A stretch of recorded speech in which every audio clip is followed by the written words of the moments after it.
그리고 이 시간 여러분 한 분 한 분 또 여러분의 가정을 주님의 이름으로 축복합니다. 2020년은 코로나19 바이러스와 함께 살았습니다. 더 답답한 것은 언제까지 코로나19 바이러스와 함께 살아야 될지 도무지 예측할 수조차 없다라고 하는 사실입니다. 그럼에도 불구하고 하나님이 우리를 여기까지 인도하셨습니다. 지금까지 지내온 것 주의 크신 은혜라. 한이 없는 주의 사랑, 정말 한이 없는 주님의 사랑이 우리를 여기까지 이끌어 주신 것임을 믿습니다. 지난주 저는 여러분들에게 범사에 감사하자고 하는 말씀을 전하면서 코로나 때문에 힘들고, 코로나 때문에 어렵고, 코로나 때문에 불편하고 이런 것들도 많지만 코로나 덕분에 감사한 일들도 있을 거다. 코로나 덕분에 감사한 일들을 찾아봤으면 좋겠다 하는 말씀을 드렸습니다. 그리고 저도 설교를 준비하면서 하나님, 코로나 덕분에 감사한 일들이 무엇일까요? 물으면서 설교 말씀을 준비했는데요, 제 마음속에 수없이 많은 감사의 제목들이 떠올랐습니다. 그 중에 한 20가지 정도만 제가 여러분에게 소개를 좀 하려고 합니다. 코로나 덕분에 감사한 첫 번째, 잠시 멈추어 서서 느리게 걷는 법을 가르쳐 주신 하나님께 참 감사드립니다. 둘째, 코로나 덕분에 인간이 별것 아니라고 하는 사실을 깨닫게 해주셔서 감사합니다. 인간이 만들어 놓은 과학도 별거 아니고, 기술 문명도 별거 아니고, 인간이 그렇게 첨단의 과학과 장비를 통해서 발전시켜 왔던 의학도 별거 아니고, 그렇게 크고 힘있게 군림했던 강대국들도, 선진국들도 별거 아니라고 하는 사실을 깨닫게 해주셔서 감사합니다. 코로나 덕분에 세 번째, 일상의 소중함을 깨닫게 해주셔서 감사합니다. 넷째, 코로나 덕분에 파란 하늘을 보게 하시고, 맑은 공기를 마시게 하시고, 밤하늘의 별들을 모처럼 보게 하시고, 자연이 이만큼 회복되도록 인도해 주셔서 감사합니다. 다섯째, 코로나 때문에 기후와 환경 문제에 대한 경각심을 갖게 해주시고, 교회도 환경 선교가 너무나 중요하구나라고 하는 사실을 깨닫게 해주셔서 감사합니다. 여섯째, 코로나 덕분에 건물이 성전이 아니라 내 삶의 자리가 예배당이요 성전임을 알게 해주셔서 감사합니다. 일곱째, 코로나 덕분에 이토록 아름다운 예배당에서 예배드리고 모임 갖는 것을 더욱 사모하게 해주시니 감사합니다.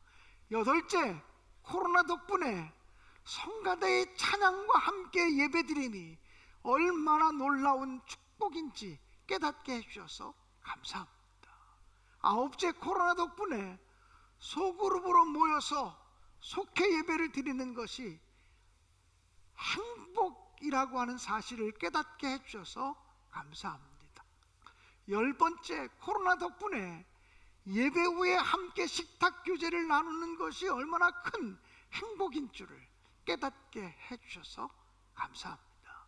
11번째, 코로나 때문에 마음만 먹으면 얼마든지 예배할 수 있다는 생각이 교만이었다는 것을 알게 해주셔서 감사합니다. 12번째, 코로나 덕분에 한국 교회의 오랜 숙제였던 신천지의 존재가 드러나게 해주셔서 감사합니다. 13번째, 코로나 덕분에 빈 좌석을 바라보며 설교하면서 성도들 한 사람 한 사람이 얼마나 소중한 사람인지를 다시금 깨닫게 해주셔서 감사합니다. 14번째 코로나 덕분에 홀로 또는 가족과 함께 신앙을 지켜가는 법을 배울 수 있게 해주셔서 감사합니다. 15번째 코로나 덕분에 우리 교회가 영상 예배를 앞당겨 실시하게 하시고 훈련하게 해주셔서 감사합니다. 16번째 코로나 덕분에 부목사님과 전도사님들도 준 영상 전문가들이 되도록 훈련시켜 주셔서 얼마나 감사한지 모르겠습니다. 17번째 코로나 덕분에 손 씻고 마스크 착용하며 개인과 공중위생이 향상되게 해주셔서 감사합니다. 18번째 코로나 덕분에 온라인으로 헌금을 드리는 성도들의 헌금이 더욱 소중하다라고 하는 사실을 깨닫게 해주셔서 감사합니다.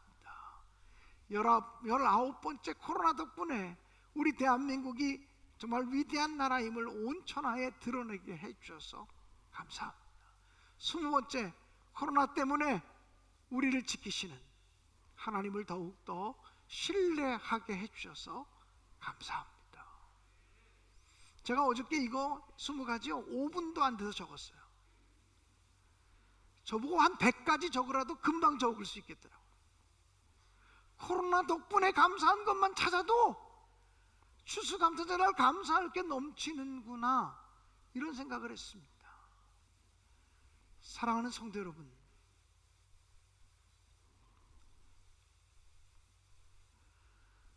신명기 32장에 보면요, 하나님은 당신의 백성들을 눈동자와 같이 지키시고 보호하시는 분이라고 말씀하셨습니다. 여러분, 우리의 눈에는 약 30만 개의 회로가 있다고 합니다. 그리고 우리 눈에는 약 1억 개 정도의 세포가 집중이 되어져 있다 그래요. 이 작은 두 눈에 30만 개의 회로, 1억 개의 세포, 그래서 그것들이 유기적으로 작용함으로 말미암아 밝기와 습기와 조명과 원근 거리를 다 조절해서 볼 수 있게 해준다는 거예요. 여러분, 우리의 눈이 메마르지 않도록 눈물샘을 만드시고, 우리가 피곤할 때에는 밤새도록 우리 눈을 깨끗하게 씻어내서 눈곱이 끼도록 해주는 것, 이것도 밤새도록 우리의 눈을 깨끗하게 소독하시는 정화작용 중에 하나라고 하는 것이죠. 우리의 눈이 너무나 소중하기 때문에 함부로 상하지 않도록 가장 강한 뼈라고 하는 이 두개골 밑에다가 큰 굴을 2개 뚫어 놓으시고 그 굴 속에 우리 눈을 숨겨 놓으셔서 웬만한 충격으로는 눈이 상하지 않도록 보호하셨다는, 갑작스럽게 위험한 것들이 우리 눈에 들어오지 못하도록 눈꺼풀을 달아 놓으시고 눈꺼풀이 신속하게 덮임으로 여러 가지 위험으로부터 우리 눈을 지킬 수 있도록 안전장치를 달아주셨다는 것이죠.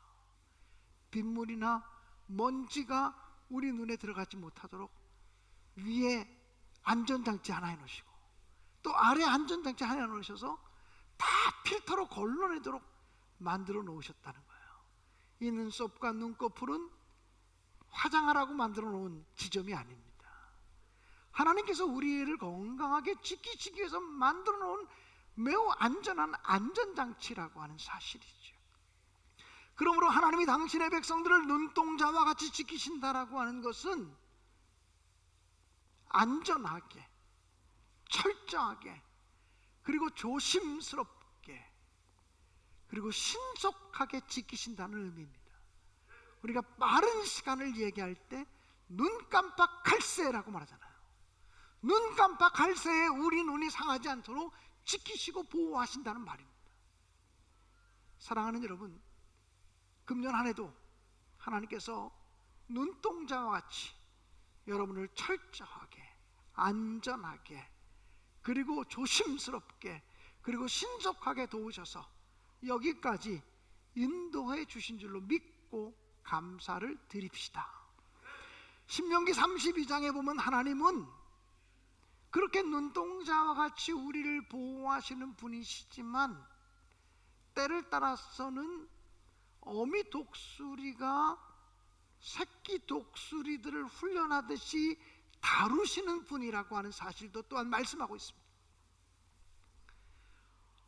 어미 독수리가 편안한 보금자리에 누워있는 그 새끼 독수리들을 훈련시키기 위해서 보금자리를 어지럽힌다는 거예요. 보금자리를 막 흩어뜨리니까 이 새끼 독수리들이 불편해서 밖으로 나오는 거예요. 밖으로 나왔더니 완전히 낭떠러지 절벽 끝에 서 있는 거예요. 두려워서 벌벌 떨고 있는 이 새끼 독수리들을 어미 독수리가 밀어버립니다. 이렇게 야속할 수가 있습니까? 이렇게 못된 부모가 있습니까? 새끼 독수리는 절벽 아래로 떨어지면서 그 작은 날개를 있는 힘껏 퍼득이기 시작할 것입니다. 아직 근육도 자라지 않았고 아직 날개도 발달하지 않았지만 있는 힘껏 죽기 살기로 날개짓을 할 것입니다. 그래도 날아갈 수 없기에 절벽 아래로 한없이 추락할 때 어미 독수리는 어느 순간 쏜살같이 달려와서 커다란 독수리의 날개로 새끼 독수리를 받아내는 거죠.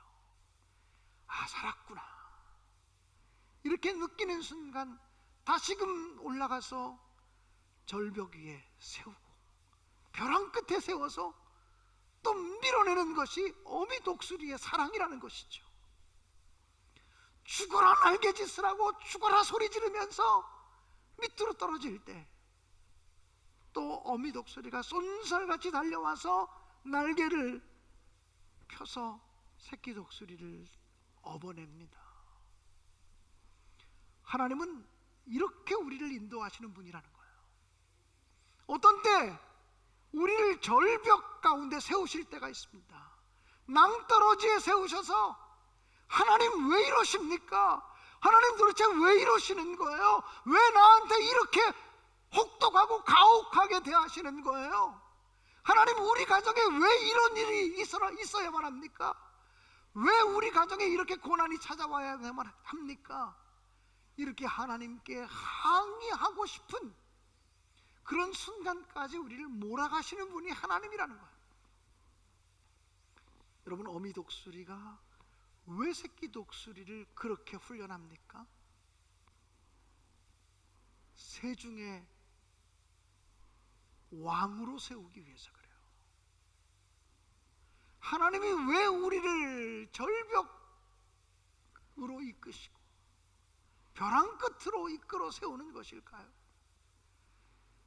우리들로 하여금 하나님만 바라보게 하시고 하나님만 의지하게 하시고 우리들로 하여금 더 거룩하고 성숙한 믿음의 사람이 되게 하시기 위해서 하나님은 우리를 온상 속에만 두시는 것이 아니라 혹독한 광야로 혹독한 훈련의 장으로 내모시기도 하시는 분이라고 하는 사실입니다. 하나님이 아마 2020년 금년 한 해도 눈동자같이 우리를 지키시고 보호하시기도 하셨지만 어미 독수리가 새끼 독수리를 훈련시키듯이 우리를 벼랑 끝에 세우시고 우리를 낭떠러지에 세우셔서 하나님을 원망할 때도 있었고 하나님이 이러시면 안 된다고 하나님이 살아계시면 어떻게 이런 일이 있을 수 있냐고 한숨을 쉬고 한탄하며 부르짖었던 시간들도 있으셨으리라고 분명히 믿습니다. 근데 이 모든 것이 하나님의 사랑인 거죠. 이 모든 것이 하나님의 은혜인 거죠. 이 모든 것이 하나님의 인도하심인 거죠. 오늘 성경 본문 시편 121편의 말씀은 순례자가 예루살렘 성전을 향해서 나아가면서 부르는 노래입니다. 순례자들이 예루살렘 성전을 향해서 나아가려면 광야길을 통과해야만 합니다.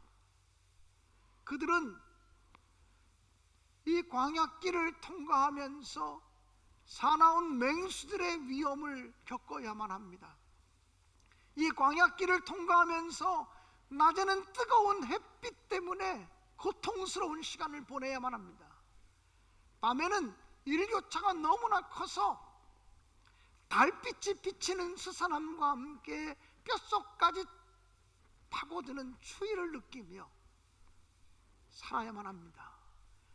그런 낮의 더위와 밤의 추위를 겪으면서 순례자는 하나님께 예배드리고 하나님께 제사드리기 위해서 예루살렘 성전을 향해서 나아가는 것입니다. 중간에 광야에서 잠을 자게 되면 혹시나 사나운 짐승이 습격할까, 강도들이 자기들을 습격할까 두려워서 불침번을 세우면서 조각잠을 자며 성전을 향해 나아가는 것이죠. 사랑하는 여러분, 그런데 어떤 순례자가 눈을 들어 예루살렘 성전을 바라보며 이렇게 노래합니다. 하나님은 나를 지키시는 자, 하나님은 우리를 지키시는 자, 나의 도움이 어디서 올까? 천지를 지으신 여호와에게서로다라고 고백하는 것이죠. 사랑하는 여러분, 오늘 시편 121편에 보면 하나님은 당신을, 용서하시고 들으십시오, 너를 지키시는 분이십니다. 하나님이 여러분 한 분 한 분을 지켜주시면서 여러분의 이름을 불러주시면서 아무개야, 나는 너를 지키는 하나님이야, 너와 함께하기 원해, 말씀해 주시기를 주님의 이름으로 간절히 축원합니다.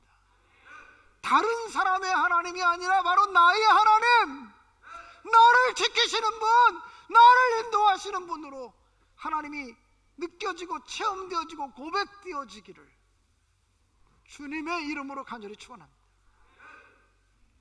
하나님은 모든 환난을 면케하시는 분이라고 성경은 기록하고 있습니다. 우리가 인생길을 살아가면서 당하는 모든 종류의 환난을 면케해 주시는 분. 순례자가 예루살렘 성전을 향해 나아갈 때 낮의 해가 그들을 상하지 못하도록 지켜주시고 밤의 달도 그들을 해치 못하도록 보호해 주시는 분이라고 말했습니다. 밤낮으로 지키신다는 의미이기도 하지만 낮은 예측할 수 있는 고난이죠. 밤은 예측할 수 없는 고난일 수도 있습니다. 어쩌면 낮이라고 하는 것은 준비하다 맞이하는 고난이지만 밤에 다가오는 고난은 준비도 없이 느닷없이 침입하듯이 내게 다가오는 고난일 수 있습니다. 하나님은 우리를 지키시는데 우리가 예측할 수 있는 어려움으로부터도 지키시지만 우리가 예측하지 못하는 고난과 환난과 역경으로부터도 바로 너, 바로 여러분, 바로 당신 한 분 한 분을 지켜주시는 분임을 믿으시고 또 그 하나님을 내 하나님으로 고백하게 되시기를 주님의 이름으로 간절히 축원합니다. 하나님은 지금부터 영원까지 우리의 출입을 지켜주시는 분인 줄로 믿습니다. 사랑하는 여러분, 하나님은 어느 한순간이 아니라 우리의 인생 모든 여정 그 순간순간마다 우리와 함께 하셔서 우리의 들어오고 나가고 우리의 앉고 일어서고 우리의 걷고 멈추고 이 모든 일들을 지켜주시는 분임을 믿습니다. 지키신 하나님, 보호하신 하나님이 오늘 여러분과 함께 하심을 확신하시고 하나님 지켜주셔서 감사합니다 고백하는 추수감사절이 되어질 수 있기를 주님의 이름으로 축복합니다. 세계 제2차 대전이 일어나기 직전 프랑스는 독일이 자기 나라를 침공해 올 거라고 하는 것을 예상하고 독일과 프랑스의 국경지대에 방어선을 구축했습니다. 6년에 걸쳐서 6년 동안이나 독일의 전차 부대가 쳐들어오지 못하도록 6m 두께의 철 콘크리트 장벽을 겹겹이 쌓았습니다. 그리고 보병들이 쳐들어오지 못하도록, 독일의 보병들이 쳐들어오지 못하도록 지뢰를 매설하고 철조망을 만들고 철저하게 대비를 했습니다. 수십 킬로, 수백 킬로에 이르는 그 방어 진지를 구축을 했습니다. 전쟁이 나면 전기를 사용해야 되기 때문에 발전실을 지하 70m를 파서 발전실을 만들었습니다. 그리고 탄약고를 지하 70m에 만들었습니다. 작전 상황 본부를 지하 70m 벙커를 만들어서 그곳에 작전 본부를 만들어 놓았습니다. 독일이 아무리 쳐들어와도 우리는 이길 수 있다, 우리는 방어할 수 있다는 마음을 가지고 철벽 방어선을 구축했습니다. 당시 프랑스의 국방장관이었던 마지노라고 하는 사람에 의해서 방어 진지가 구축되었기 때문에 그 프랑스의 방어선을 마지노선이라고 얘기하는 거예요. 여러분, 마지노선이라는 말을 많이 들어보지 않았습니까? 그 마지노선이 무너지면 다 무너지는 거죠. 그런데요, 세계 제2차 대전이 일어났을 때 프랑스가 6년 동안이나 시간 들이고 재능을 들이고 물질을 들이고 노력해서 만들어 놓았던 그 마지노선은 아무 의미가 없었습니다. 독일은 벨기에 산악지대인 아르덴이라고 하는 곳으로 침입해서 프랑스를 역으로 쳤습니다. 그래서 마지노 장군에 의해서 만들어지고 구축되어진 마지노선은 아무런 의미도 가질 수 없게 되었다라고 하는 사실입니다. 사랑하는 여러분, 우리는 살면서 내가 잘 살기 위한 방어 진지를 구축할 때가 있습니다. 이렇게 사업을 벌이면 내 노후를 보장할 거야. 이렇게 운동을 하면 내 건강을 하나님이 책임져 줄 거야. 이렇게 물질을 쌓아놓으면 우리 자식들까지 걱정 없을 거야. 이렇게 창고를 짓고 쌓아놓으면 되는 거지. 이렇게 많은 보험을 들면 그 보험이 나를 지켜줄 거야. 이렇게 미리 집을 장만하고 두 채, 세 채 집을 사면 그게 우리와 우리 가족들, 우리 자녀들을 책임져 줄 거라고 생각하며 우리는 방어 진지들을 구축합니다. 마지노선을 쌓습니다. 여러분, 분명히 아십시오. 인간이 만들어 놓은 모든 요새는 무너지지 않은 것이 하나도 없다고 하는 사실을 깨닫게 되시기 바랍니다. 그 옛날 트로이 성으로부터 만리장성에 이르기까지 인간이 쌓았던 초롱성과 같은 모든 요새들이 다 무너지고 말았다라고 하는 거예요. 인간이 과학 문명, 물질 문명을 쌓아놓지만, 바벨탑을 쌓아놓지만 하나님이 그 모든 것을 한순간에 무용지물이 되게 하실 수 있다는 사실을 우리가 겸손하게 알게 되기를 원합니다. 우리가 마지노선을 쌓고 마지노선을 구축하고 요새를 쌓고 방어 진지를 가지면 그것이 나를 보호하고 내 가족들을 보호하고 내 자식들을 보호하고 우리 가문을 보호하고 우리 교회를 보호할 거다라고 착각합니다. 그런데 시편의 시인은 이렇게 말합니다. 하나님이 나를 지키시는 분이라고. 나의 도움은 천지를 지으신 하나님으로부터 온다. 사랑하는 여러분, 인간이 쌓아놓은 모든 진지와 모든 요새는 다 무너질 수 있어요. 다 무용지물이 되어질 수 있고 다 수포가 되어질 수 있어요. 하나님이 함께 지켜주지 않으면 파수꾼이 밤을 새워서 보초를 서는 것이 허사가 되고, 하나님이 함께 세워주지 않으면 집을 짓는 자들의 모든 수고가 헛되다고 말씀하고 있어요. 여러분, 지금 무슨 진지를 구축하고 계세요? 무슨 방어 진지를 만들고 계세요? 어떤 마지노선을 만들고 있는 거예요? 하나님 앞에 겸손하시기 바랍니다. 내가 나를 지킬 수 없습니다. 내 노력으로, 인간의 과학과 인간의 물질 문명으로 이 세상을 지킬 수 없습니다. 이것을 가르쳐주는 것이 코로나19 아니냐고요. 인간의 물질 문명, 과학 문명이 정말 별거 아니라고 하는 것을 철저하게 깨닫게 되는 순간들 아니냐고요. 누가 누구를 지켜요? 내가 노력한다고 내가 지켜집니까? 내가 힘쓰고 애쓴다고 내 가정이 지켜집니까? 내가 열심히 운동하고 열심히 나를 보호하면 내 건강이 지켜지냐 말이에요. 어느 정도 도움은 되죠. 그러나 근본적으로 우리를 지킬 수 있는 분은 하나님 한 분이에요. 그래서 시편의 시인은 고백하기를 여호와 하나님은 나의 요새시며 나의 반석이시며 나의 산성이시며 나의 구원자이시며 나의 피난처 라고 고백하는 거죠. 오늘 이 추수감사절을 맞으면서 이 열매들, 추수의 열매들, 인간의 노력만 가지고 되는 거 아니지 않습니까? 하나님이 비를 주시고 하나님이 햇빛을 주시고 하나님이 바람을 주시고 때를 따라 그것이 적절하게 오지 않으면 이런 것들이 다 아무리 인간이 수고하고 애써도 물거품이 되어줄 수밖에 없어요. 내가 애쓰고 내가 수고한다고 해서 우리 집이 세워지냐 말이에요. 그렇지 않습니다. 오해하지 마세요. 노력하지 말자는 거 아니에요. 애쓰지 말자는 거 아니에요. 최선을 다하지 말자라고 하는 말 아니에요. 오해하지 마세요. 우리 인간의 힘과 인간의 노력만 가지고는 우리를 지킬 수도 없고 세울 수도 없다고 하는 사실을 겸손하게 인정하자는 거예요. 인간이 만들어놓은 모든 과학과 물질 문명도 하나님이 지켜주지 않으면 아무것도 아니라고 하는 사실을 깨닫는 추수감사절이 되었으면 좋겠어요.